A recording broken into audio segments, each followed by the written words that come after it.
mashabiki wa Simba ambao wameruhusiwa sasa kutoka mara baada ya kutamatika kwa mchezo wao wa kombe la shirikisho hatua ya robo finali, na wakifanikiwa kufuzu hatua ya nusu finali ya ligi ya kombe la shirikisho. Na hawa ni mashabiki wa Simba ambao walikuja kushuhudia mchezo huu, na hapa ni furaha,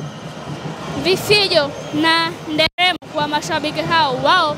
wakiwa wamefurahia kile ambacho kimefanyika. Mashabiki ni wengi, lakini wote hawa walikuja kuisapoti timu yao leo hii, na hatimaye wamefanikiwa kufuzu katika hatua ya nusu finali. Hawa ni mashabiki ambao wao timu yao wanaipenda kuliko kitu chochote, na kama ambavyo wanatazama msongamano wa mashabiki ni mkubwa sana, na hapa kila mmoja akitaka kupata nafasi ya kupita ili kuweza kutoka nje. Mchezo ulitamatika goli 2 kwa Simba zikifungwa na Mpanzu, lakini nyingine zikifungwa na Steven Dese Mukwala, lakini aggregate ilikuwa ni 2-2, na hiyo mikwaju ya penalty ikaamua mnyama Simba aende katika hatua